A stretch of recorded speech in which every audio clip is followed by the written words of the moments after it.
日式饭团非常适合快速的解决一餐，放上美味的文仔鱼和健康的水煮蔬菜，完全不用添加一滴油，就可以做出美味的饭团啦。Hello， 我是 JJ， 今天来吃饭团咯。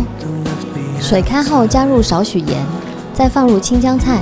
你知道其实文仔鱼并不是所有鱼的幼鱼，是刺弓蹄、日本蹄、异叶弓蹄这3种鱼的幼鱼。这3种鱼最大可以长到10公分左右，但不太能食用，所以一般作为鱼饵。反而小的时候没有刺，很受欢迎。水滚后就可以捞出，沥干水分，切小段。台湾的禁捕期是5到9月，防止不小心捕捞到其他鱼类的小鱼，这样才能保护海洋资源永续。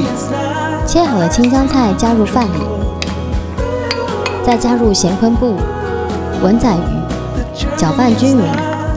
市面上贩售的文仔鱼基本上都是煮过的，是熟的，拿出解冻后微波加热就可以了。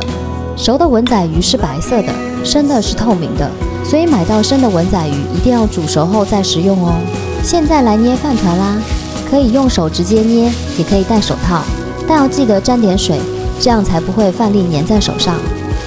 饭团可以捏成自己喜欢的形状，三角形或者圆形都可以，大小也看自己喜欢咯。我通常都做这种比较小的饭团，给小朋友吃刚刚好。看得到蔬菜和文仔鱼，文仔鱼加上咸昆布，海味十足哦。想要收看更多食物小知识，记得按赞、订阅和开启小铃铛哦。拜拜。